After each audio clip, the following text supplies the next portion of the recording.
안녕하십니까. 독사하는 마라토너 박종필입니다. 이곳 올림픽공원의 서쪽 지역에 있는 올림픽공원의 정문 역할을 하고 있는 평화의 문 광장을 배경으로 유튜브 촬영을 시작하겠습니다. 제가 현재 시각은 2023년 8월 15일 광복절 저녁 9시 25분입니다. 오늘은 우리나라가 일제강점기 36년의 그 역사 속에서 다시 빛을 찾은 날 광복절입니다. 광복 78주년을 맞이해서 제가 올림픽공원의 정문 역할을 하는 평화의 문 광장을 배경으로 지금부터 유튜브 영상을 촬영하겠습니다. 제가 유튜브를 처음 시작한 것은 2020년 4월 15일 국회의원 총선거가 끝나고 다음 날인 2020년 4월 16일부터 유튜브를 시작해서 오늘 딱 3년 4개월이 됐습니다. 3년 4개월 장구한 세월 총 날짜 수로는 1217일 동안 오늘 1000번째 영상을 촬영을 시작을 했습니다. 자, 굉장히 의미가 깊은 날입니다. 광복 78주년을 맞이해서 제가 유튜브 3년 4개월의 유튜브 촬영을 해오면서 오늘 드디어 아침에는 999번째 유튜브, 오늘 저녁에는 무려 1000번째 유튜브를 촬영합니다. 그래서 총 3년 4개월 1217일 동안 1000번째 유튜브이기 때문에 평균적으로 1.2일에 하나씩 유튜브에 업로드를 했습니다. 주로 역사 이야기 위주로 많이 올려왔는데요. 오늘은 제가 앞으로 열흘 후에 미국 북동부 지역과 캐나다 지역으로 7박 10일의 일정으로 내 식구 가족 여행을 떠납니다. 자, 제가 최근에 수개월 동안 미국의 역사 등에 관하여 공부를 해왔습니다. 아는 만큼 보인다라는 여행 격언이 있듯이 많이 알고 가야 많이 볼 수 있고 또 그래야 많이 배워 올 수 있을 것 같아서 최근 수개월 동안 미국에 관한 공부를 많이 해왔습니다. 그래서 제가 미국 여행 코스를 간단히 말씀드리면 인천공항에서 출발해서 미국 뉴욕, 워싱턴 DC, 해리스버그, 나이아가라 폭포, 캐나다 토론토, 킹스턴, 천섬, 몬트리올, 퀘벡, 그 다음에 다시 미국으로 들어와서 콩코드, 보스턴, 뉴욕, 인천공항 이런 순으로 앞으로 열흘 후에 출국을 합니다. 8월 25일부터 9월 3일까지 7박 10일의 일정으로 내 식구 가족 여행을 떠나는데요. 첫날 방문하는 곳이 미국의 경제 수도이자 제1의 도시인 뉴욕을 갑니다. 뉴욕에 가면 센트럴 파크를 갈 텐데요. 자, 센트럴 파크. 자, 미국 뉴욕 맨해튼에 센트럴 파크가 있다면 대한민국 서울 송파구에는 올림픽공원이 있습니다. 제가 올림픽공원의 정문 역할을 하는 평화의 문 광장 중심에 우뚝 세워져 있는 평화의 문을 배경으로 촬영하고 있는데요. 평화의 문이 시시각각 변화하는 조명을 받으면서 휘황찬란한 외관을 과시하고 있습니다. 제가 오늘은 광복 78주년을 기념해서 광복 78주년을 기념해서 의사와 열사의 차이에 관하여 말씀드리도록 하겠습니다. 자, 안중근 의사, 또 윤봉길 의사, 나석주 의사, 이봉창 의사, 백정기 의사, 일제강점기에 활동하셨던 순국 선열들이 계시는데요. 그 의사님들이죠. 안중근 의사, 윤봉길 의사, 이봉창 의사, 나석주 의사, 백정기 의사, 이런 의사분들이 계시고, 그 다음에 또 일제강점기 때 3.1 독립운동을 하셨던 유관순 열사, 그 그 다음에 1970년 우리나라 근대화 과정에서 노동운동에 큰 획을 그었던 전태일 열사, 분신 자살을 하셨던 전태일 열사, 그 다음에 1987년 6월 9일 이한열 열사, 60 민주항쟁에 60 민주항쟁을 촉발시키셨던 1987년 6월 9일에 이한열 열사, 이런 열사분들도 계십니다. 자, 그래서 질문을 드리겠습니다. 의사와 열사의 차이가 뭘까요? 퀴즈입니다. 퀴즈. 자, 정답부터 말씀드리겠습니다. 자, 의사는 무력을 사용하는 경우는 의사고, 반면에 열사는 무력을 사용하지 않고 평화적으로 하는 경우를 열사라고 칭합니다. 자, 안중근 의사는 권총을 사용해서 이토 히로부미 이등 방문을 저격하셨고요. 또 윤봉길 의사께서는 물통 폭탄을 사용하셔가지고 일본의 육군 대장 등을 폭사를 시키셨습니다. 이처럼 다 무력을, 총기든 폭탄이든 무력을 사용한 경우는 의사라고 하고요. 반면에 무력을 사용하지 않고 평화적으로, 즉 1919년 3.1절 3.1 독립운동 때 유관순 열사께서 평화적으로 무력을 사용하지 않고 평화적으로 시위를 하시다가 체포되셔서 서대문 형무소에서 옥사를 하셨는데요. 또 1970년 전태일 열사는 노동운동의 노동자들의 생존권 쟁취, 노동운동을 보장하라라고 외치시면서 분신 자살을 하셨었죠. 무력을 사용한 게 아닙니다. 그래서 전태일 열사입니다.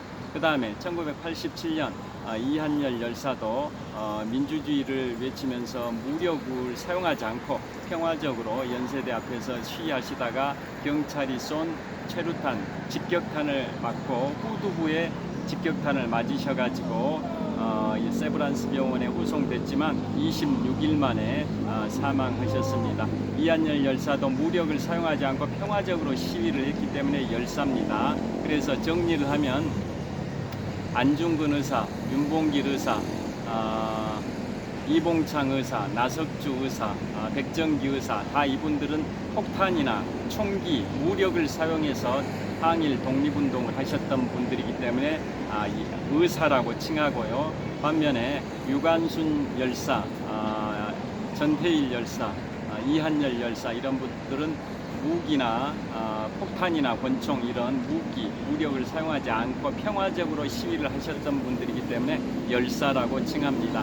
그래서 오늘 2023년 8월 15일 광복절, 광복 78주년을 맞이해서 제가 그 의사님들과 열사님들의 위대한 그러한 발자취, 위대한 족적에 관하여 말씀드리고자 합니다.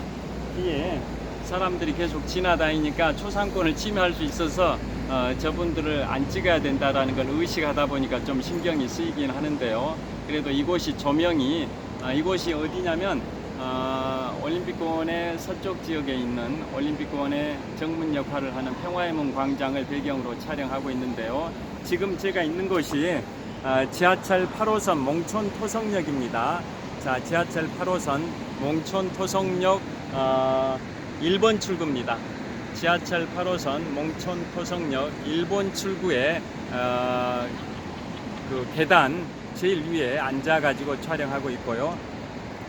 자, 서쪽 방향에는 서쪽 방향 전방 약 1km 정도 지점에 롯데월드 타워가 보입니다. 123층 555m 높이 기준 세계 5위 규모, OECD 국가 38개 회원국 중에서는 가장 높은 빌딩 롯데월드 타워가 이곳 몽촌 토성역에서 서쪽으로 약 1km 정도 지점에 우뚝 솟아 있습니다. 자, 다시 이쪽으로 다시 평화의 문을 배경으로 촬영을 하겠습니다. 자, 이쪽으로 좀 나와서 해보겠습니다. 사람들이 휴식을 취하다가 지금 귀가하는 분들이 꽤 많은 것 같습니다. 그래서 약간 이쪽으로 좀 벗어나 가지고 가로등 조명이 있긴 해서 제 얼굴이 보일 것 같긴 합니다. 좀 조명이 잘 안 비춰져 가지고 얼굴이 좀 흐려지더라도 좀 양해 이해해 주시면 감사하겠습니다. 자, 지금부터 그 일제 강점기에 위대한 족적을 발자취를 남기셨던 그 의사님 또 열사님들, 또 해방 이후에 한국 노동운동사에 큰 발자취를 남긴 전태일 열사, 또 지금부터 36년 전 1987년 당시 60 민주항쟁을 촉발시켰던 그러한 이한열 열사님들 등에 관하여 약 1시간 정도 촬영을 하게 될 것 같습니다. 자, 먼저 순서대로 연대순으로 한번 말씀을 드려보도록 하겠습니다. 자, 1909년 10월 26일 안중근 의사께서 만주의 하얼빈에서 조선의 초대 통감 이토 히로부미 2등 방문을 저격하셨습니다. 자, 그때 나이가 30세의 나이였습니다. 안중근 의사께서는 1879년생이시고 1909년 10월 26일에 의거를 하셨기 때문에 30세의 나이에 의거를 하셨고요.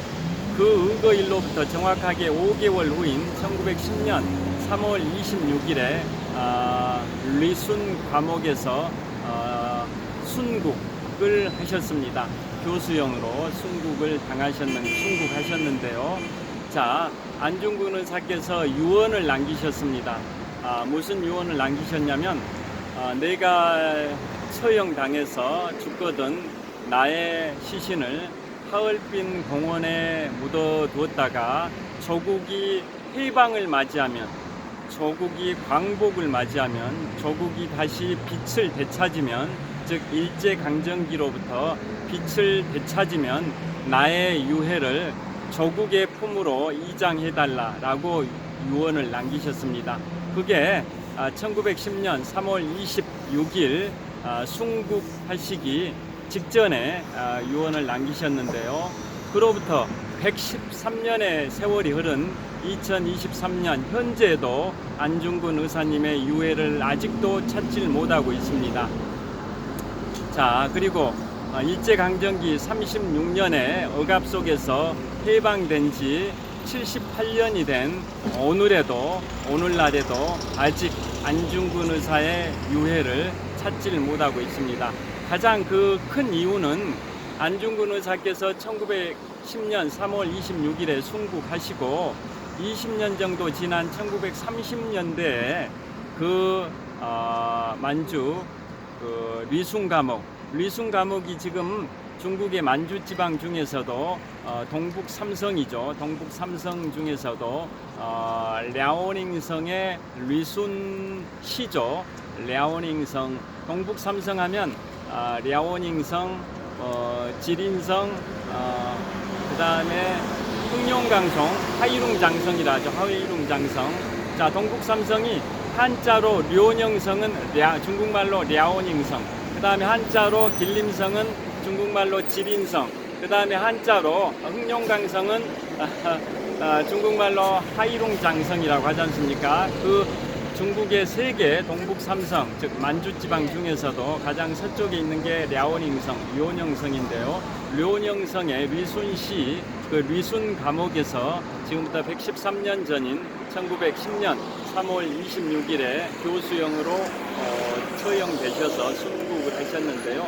순국한 지 113년이 지난 오늘날에까지 아직 안중근 의사님의 유해를 찾질 못하고 있습니다. 가장 큰 이유가 그 리순 감옥 처형당하신 다음에 순국하신 직후에 안 의사님의 시신이 리순 감옥 뒷동산에 매장이 됐었는데요. 그로부터 약 20년 후인 1930년경에 그 지역이 재개발이 되면서 다 아파트 이런 것 등으로 개발이 돼버렸습니다. 그래서 시신을 못 찾고 있습니다.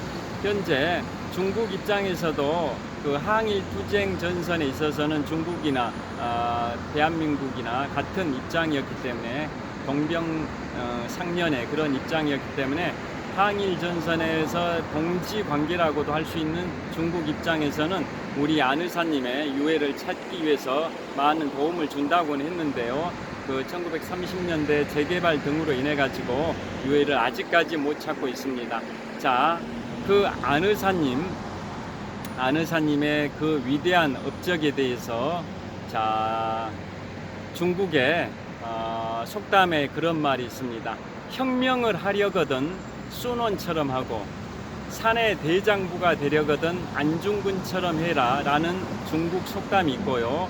또 중국이 1949년에 공산화되면서 중국의 1세대 지도자 마오쩌둥이 있고 그 1세대 지도자 마오쩌둥 시절에 2인자가 쩌우언라이입니다. 쩌우언라이 한자어로는 주은내죠.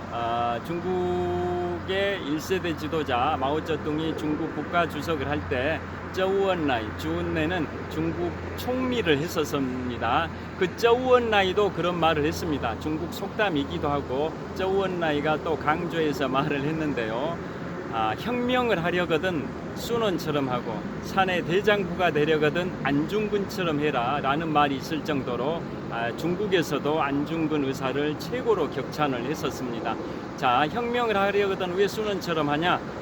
1911년 10월 10일 쌍십절에 신의 혁명을 일으킨 인물이 순원, 선문이죠. 선문, 한자로 선문, 중국말로 순원인데요.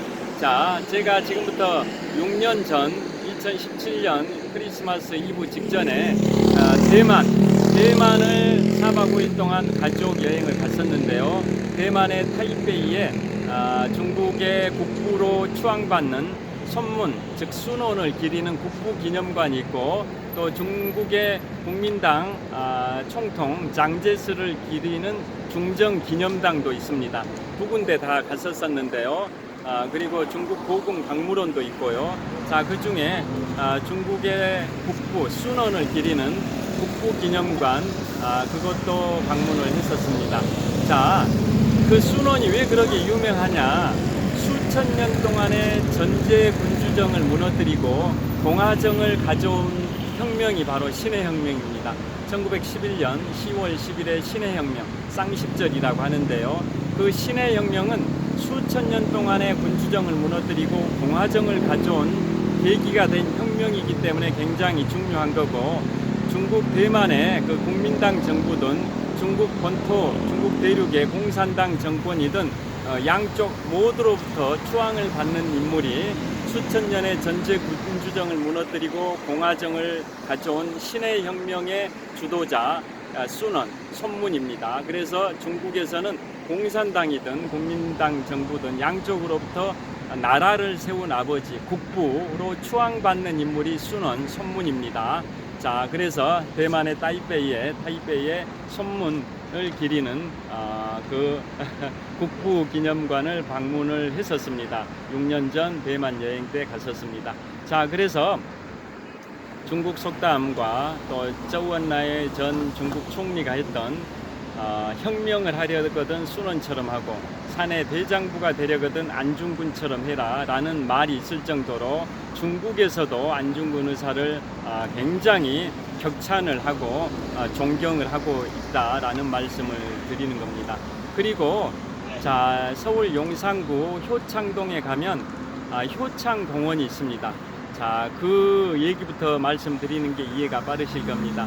자, 서울시 용산구 효창동에 효창공원이 있는데요. 자, 그곳은 원래 효창원이라는 것으로 시작을 했습니다.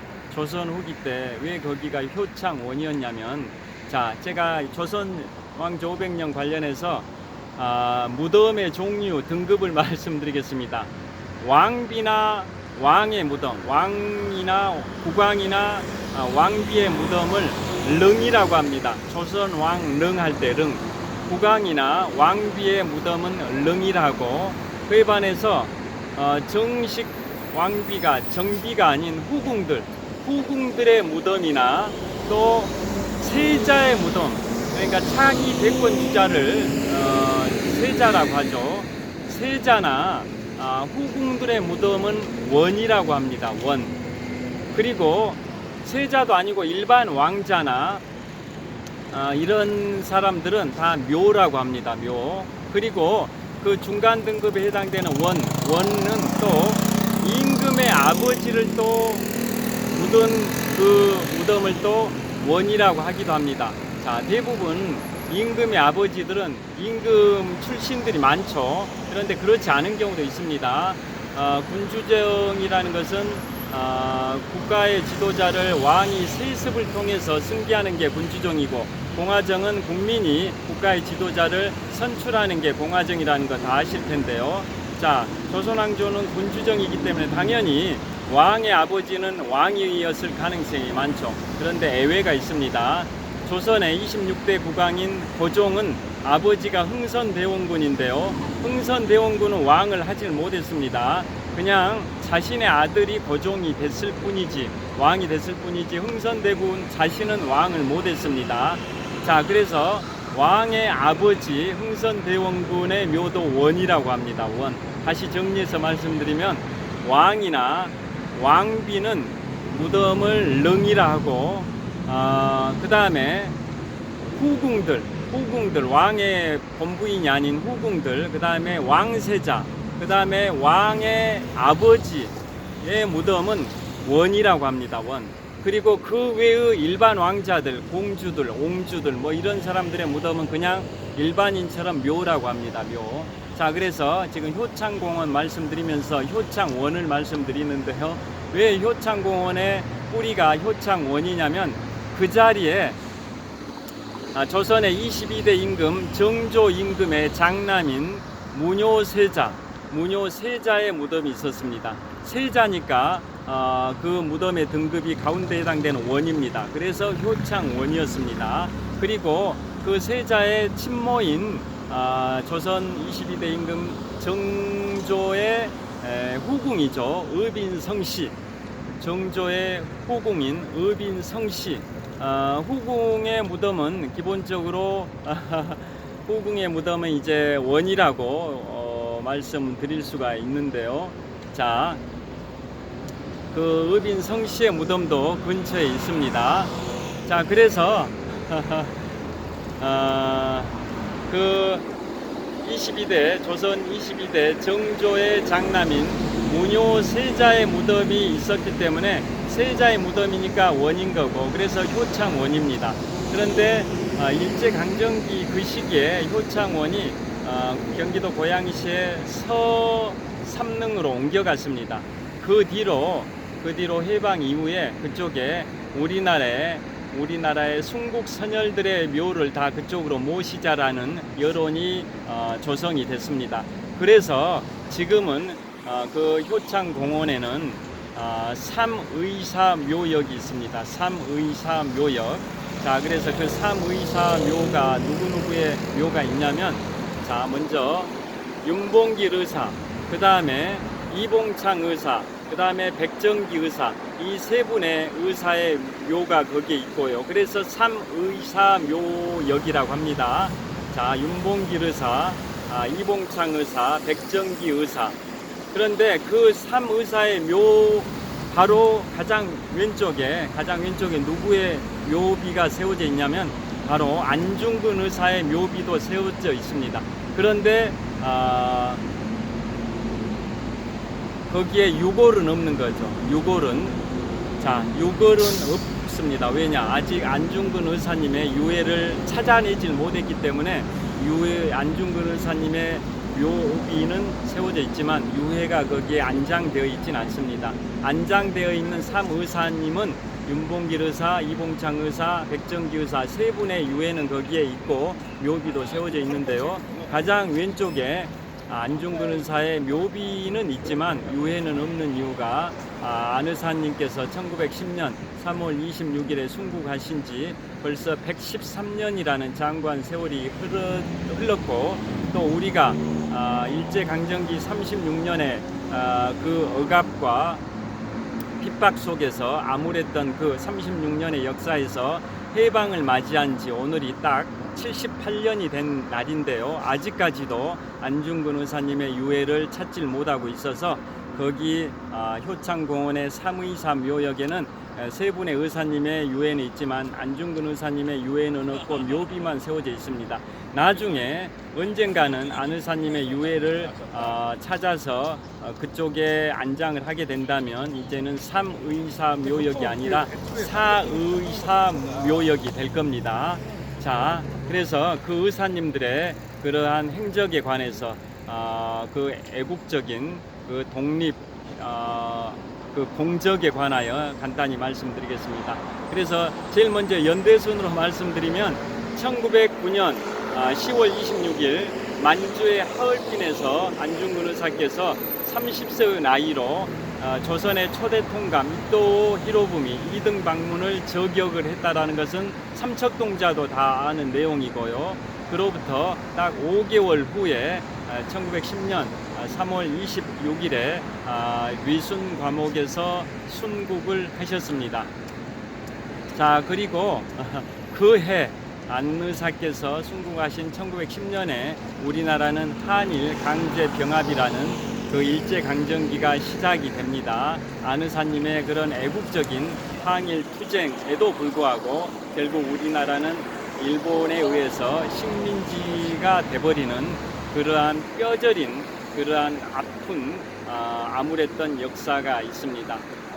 그게 이제 안 의사님의 행적이고 아까 말씀드린 중국의 속담이자 중국의 이인자였던 짜우원나이가 했던 혁명을 하려거든 순원처럼 하고 산의 대장부가 되려거든 안중근처럼 해라 라는 말이 있듯이 안 의사님은 우리 대한민국의 영웅일 뿐만 아니라 중국에서도 영웅으로 존경하는 그 위대한 인물이다 라는 건 다 아실 거고요. 그래서 안 의사님께서 순국하신 지 113년이 된 지금도 자주 뮤지컬 영화, 최근에 뮤지컬 영화 정성화 씨가 안중근 의사 역할을 하셨던 영웅이라는 그 뮤지컬 영화도 작년엔가 개봉된 적이 있기도 합니다. 제가 안중근 의사님의 전기에 관한 그러한 것을 또 읽기도 많이 여러 권 읽기도 했습니다. 자, 그 다음에 두 번째는 1919년 3월 1일 3.1 독립운동이 있었는데요. 자, 그때는 어떤 분이 활동하셨냐? 바로 지금 충남 천안시 병천면의 아운의 장터에서 그 당시에 이화 학당, 지금의 이화 여자대학교의 전신이 있죠. 이화 학당에 재학 중이었던 17살의 소녀 유관순 열사께서 독립만세운동을 평화적으로 하셨습니다. 그때 유관순 열사님의 그 부모님들도 독립만세운동을 하셨는데요. 물론 평화적으로 하셨는데 일제에 의해서 살해당하셨습니다. 유관순 열사 나이 17살 때 부모님들과 함께 만세운동을 하셨는데 유관순 열사의 부모님들은 일제 경찰 등에 의해서 살해를 당하시고 유관순 열사께서는 서대문 형무소에 투옥이 되셨고 이듬해인 1920년에 18살의 나이에 꽃다운 나이에 옥에서 서대문 형무소에서 돌아가셨습니다. 그래서 평화적으로 3.1 독립 만세운동을 하셨던 유관순 열사시기 때문에 유관순 열사는 의사라고 하지 않고 열사라고 칭합니다. 그 다음에 자, 그 삼의사에 해당이 되진 않지만 나석주 의사라고 소개해 드리겠습니다. 자, 그분은 지금 서울 중구 을지로에 을지로 입구역이 있는데요. 그 을지로 입구역에는 바로 을지로 입구역에 내리면 지금 하나금융그룹의 계열사들이 입주해 있는 건물이 있습니다. 과거에는 그 자리가 한국외환은행 본점 건물이었습니다. 그 건물이 조선 일제강점기 때는 그 건물이 조선을 수탈하는 수탈기구였던 동양척식 주식회사 본사 건물입니다. 일제강점기 때 우리나라를 수탈했던 그 수탈의 앞잡이 기구인 동양척식 주식회사 본사가 지금의 하나금융그룹 계열사들이 입주해 있는 그 건물이고 한 10년쯤 전까지만 해도 그곳이 한국외환은행의 본사 건물이었는데요. 2015년 9월 1일 하나은행과 외환은행이 합병을 하면서 이제 하나은행이 됐고, 그래서 하나은행을 주력 계열사로 한 하나금융그룹의 그 계열사들이 지금 그 자리에 입주해 있는데요. 자, 그 자리가 과거에 동양척식 주식회사 자리입니다. 그래서 그 앞에 나석주 의사님의 동상이 세워져 있습니다. 왜 세워져 있는지를 말씀드리겠습니다. 일제강점기 1926년에 나석주 의사께서는 조선의 수탈의 앞잡이 기구인 식산은행과 동양척식 주식회사에다 폭탄을 던졌습니다. 먼저 식산은행에다 폭탄을 던졌는데 불발탄이었고, 다시 그 근처에 있던 동양척식 주식회사로 이동을 해가지고 또 폭탄을 던졌는데 또 불발탄이었습니다. 너무나도 안타까운데요. 그게 1926년도고, 그래서 일본 경찰의 추격을 받으면서 계속 지금의 명동 그쪽에서 총격전이 벌어지고, 명동 성당 그 근처에서 완전히 나석주 의사께서는 포위당하셨습니다. 그래서 여러 명의 일본 경찰을 권총으로 사살하고, 최후에는 나석주 의사께서 체포가 되는 그런 상황이죠. 포위가 됐기 때문에 체포될 수밖에 없다라는 것을 직감하시고 권총 자살을 하셨습니다. 자결을 하셨습니다. 그분이 바로 1926년에 조선 수탈의 앞잡이 기구인 식산은행과 동양척식 주식회사에 연달아 폭탄을 투척을 하셨는데 불발탄으로 끝나서 안타까운 그런 역사이긴 한데요. 그래서 무력을 사용하신 나석주 의사께서도 의사입니다. 의사.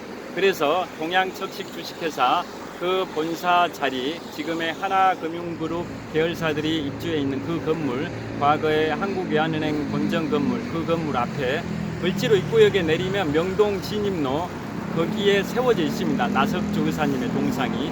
그게 바로 1926년에 있었던 나석주 의사님의 의거입니다. 그 다음에 드디어 이제 1932년이면 일제강점기에서 해방되기 13년 전이죠. 1932년에는 1월 8일에 이봉창 의사가 이제 또 의거를 일으키십니다. 이봉창 의사, 효창공원에 안장돼 계시는 3위사 중에 한 분이기도 한 이봉창 의사는 1932년 1월 8일에 일본의 수도 도쿄에서 히로히토 천황 그 거주지에서 황궁이죠. 황궁에서 약 90m 정도 떨어진 일본 도쿄 경시청, 지금으로 치면 뭐 우리나라로 치면 서울 경찰청 뭐 이 정도 격이겠죠. 자, 그래서 히로히토 일본 천황이 거주하고 있는 황궁의 정문에서 약 90m 정도 거리에 있는 일본 경시청 앞에서 일본 천황을 향해서 폭탄을 투척을 했는데요. 그게 천황을 암살하는 데는 실패했습니다. 그래서 이봉창 의사께서도 실제 폭탄을 투척을 하셨기 때문에 사형 선고를 받으시고, 그 의거가 일어난 건 1932년 1월 8일인데요. 10월 10일 쌍십절이죠. 1932년 10월 10일에 교수형으로 처형당하셨습니다. 자, 폭탄을 던지시는 무력을 사용하셨기 때문에 의사님입니다. 이봉창 의사님이고, 효창공원에 안장돼 계시는 3위사 중에 한 분입니다. 그 다음에 또 3위사 중에 한 분이 드디어 윤봉길 의사입니다. 자, 윤봉길 의사, 제가 안중근 의사 기념관과 매헌 윤봉길 의사 기념관을 다 가봤는데요. 자, 서울역 맞은편에 남산 기슭에 남산 도서관 그 바로 앞에 안중근 의사 기념관 있다라는 거 다 아실 거고요. 제가 거기는 몇 번 갔었고요. 또 매헌 윤봉길 의사 기념관은 양재동 서초구 양재동 시민의 숲에 매헌 윤봉길 의사 기념관이 있습니다. 그것도 제가 몇 번 가봤습니다. 자, 현재 오늘 오전에 윤석열 대통령께서 부친상을 당하셨는데요. 윤석열 대통령님의 부친상, 자, 92세의 연세로 별세하셨다고 합니다. 먼저 명복을 빌겠습니다. 윤석열 대통령님께서도 파평윤씨이신데요. 윤봉길 의사님도 파평윤씨입니다. 그래서 윤석열 대통령님께서 대권 도전 선언을 하신 장소가 바로 양재동 시민의 숲에 있는 매헌 윤봉길 의사 기념관이기도 한데요. 제가 그곳도 몇 번 가봤었습니다. 자, 그래서 윤봉길 의사님은 언제 의거를 하시냐면 1932년 4월 29일입니다. 자, 이봉창 의사가 1932년 1월 8일에 일본 히로히토 천황을 암살하려고 시도하셨지만 실패하시고 그해 10월 10일에 처형당하셨다고 말씀드렸는데요. 윤봉길 의사님도 같은 해인 1932년 4월 29일 상하이, 중국 상하이 홍커우 공원, 지금은 명칭이 홍커우 공원이 아니라 루신 공원으로 명칭이 바뀌었습니다. 홍커우 공원에서 일본 천황 탄생 기념일을 맞이해서 일본의 장성급들, 고위 관료들이 거기에서 기념식을 하는 곳에서 물통 폭탄을 투척을 하셔가지고 일본의 육군 대장 등 포스타죠. 포스타, 일본의 육군 대장 등을 폭사시키셔서 민족의 영웅이 되셨는데요. 자, 그 윤봉길 의사님의 의거에 대해서 자, 중국 공산당의 총통 장제스가 또 명언을 했습니다. 자, 윤봉길 의사님의 위대한 그 의거에 대해서 중국의 공산당의 총통 장제스가 그런 말을 했었습니다. 무슨 말을 했냐면, 자, 중국 국민당 100만 대군이 못한 일을 조선의 한 청년이 해냈다. 자, 중국 국민당의 100만 대군이 못한 일을 조선의 한 청년이 해냈다. 아까 말씀드린 것처럼 항일 투쟁에 있어서는 중국이든 조선이든 동병상련의 입장이었다라는 거 다 아실 겁니다. 자, 그래서 중국의 국민당의 장제스도 그 윤봉길 의사의 의거를 그렇게 격찬을 했습니다. 자, 그래서 그 이후에 우리나라 상하이 임시정부, 그 다음에 충칭 임시정부, 이런 식으로 우리 임시정부가 전개되는데요. 자, 윤봉길 의사의 그 의거 이후에 중국 국민당의 장제스 총통이 우리나라 중국 임시정부에 대해서 중국의 그 망명 정부로서 우리나라 임시정부, 대한민국 임시정부가 있었었는데요. 그 임시정부에 대해서 중국 국민당의 총통 장제스가 전폭적 지원을 했고, 우리나라 해방 직전에 광복군도 결성이 됐는데요. 그 광복군의 그 대원들도 그 중국 국민당 군대의 특수부대 양성학교에서 조선인 특별반도 편성을 해가지고 광복군을 양성하는 초석이 된 그러한 생도들 전문 양성반이 있었습니다. 그런 것도 국민당의 장제스 총통이 지원을 해줄 정도로 윤봉길 의사의 의거는 임시정부의 그 활동에 많은 도움이 됐었다라는 거 뭐 다 알고 계실 겁니다. 그리고 윤봉길 의사께서는 1932년 4월 29일에 그 의거를 하시고 일본 오사카로 압송이 되셔가지고 오사카, 지금의 오사카 성이 있습니다. 오사카 성의 천수각이 유명한데요. 제가 6년 전 2012년 크리스마스 이브 직전에는 대만 타이베이와 화롄 지역을 여행했었고, 그해 여름에 2017년 7월 초에는 3박 4일 동안 일본 오사카와 교토를 여행했는데요. 그때 오사카 성을 간 적이 있습니다. 거기에 천수각이 유명하고요. 또 그곳에 일본의 2차 세계대전 임진왜란의 전범인 풍신수길 도요토미 히데요시, 풍신수길 도요토미 히데요시를 모시는, 그들의 기준으로 모신다라고 표현하는 겁니다.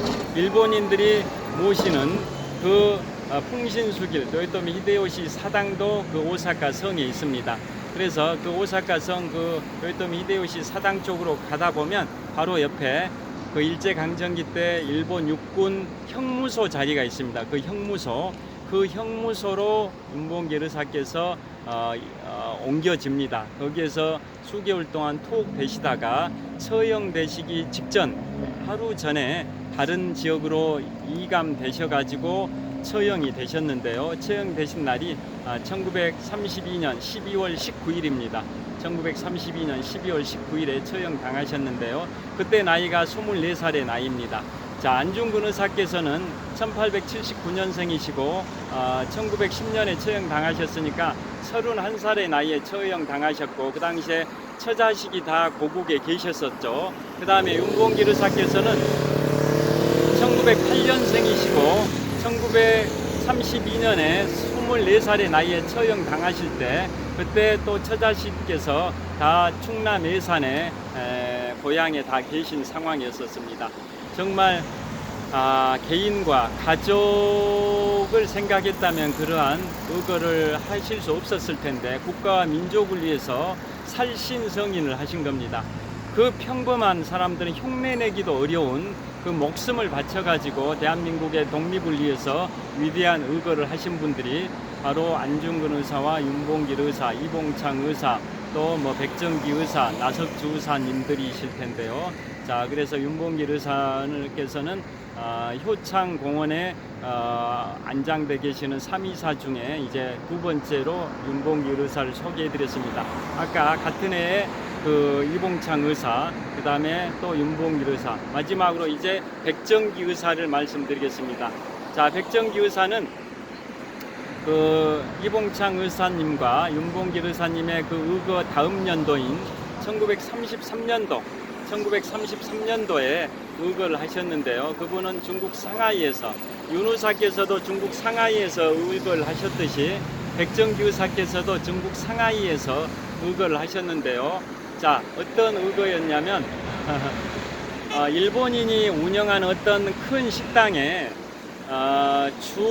중국 일본 공사, 또 다른 외교관들, 또 친일파 그 중국인들, 또 다양한 사람들이 거기에 100여 명 모여서 연회를 개최한다라는 정보를 입수하고 그들을 습격해 가지고 다 암살하려고 다 준비 태세를 갖추고 있었습니다. 그런데 안타깝게도 그게 다 일본 경찰에 의해서 발각이 돼 가지고 다 체포돼 가지고 살인 예비죄, 또 무기 소지죄 뭐 등의 다양한 죄목으로 해가지고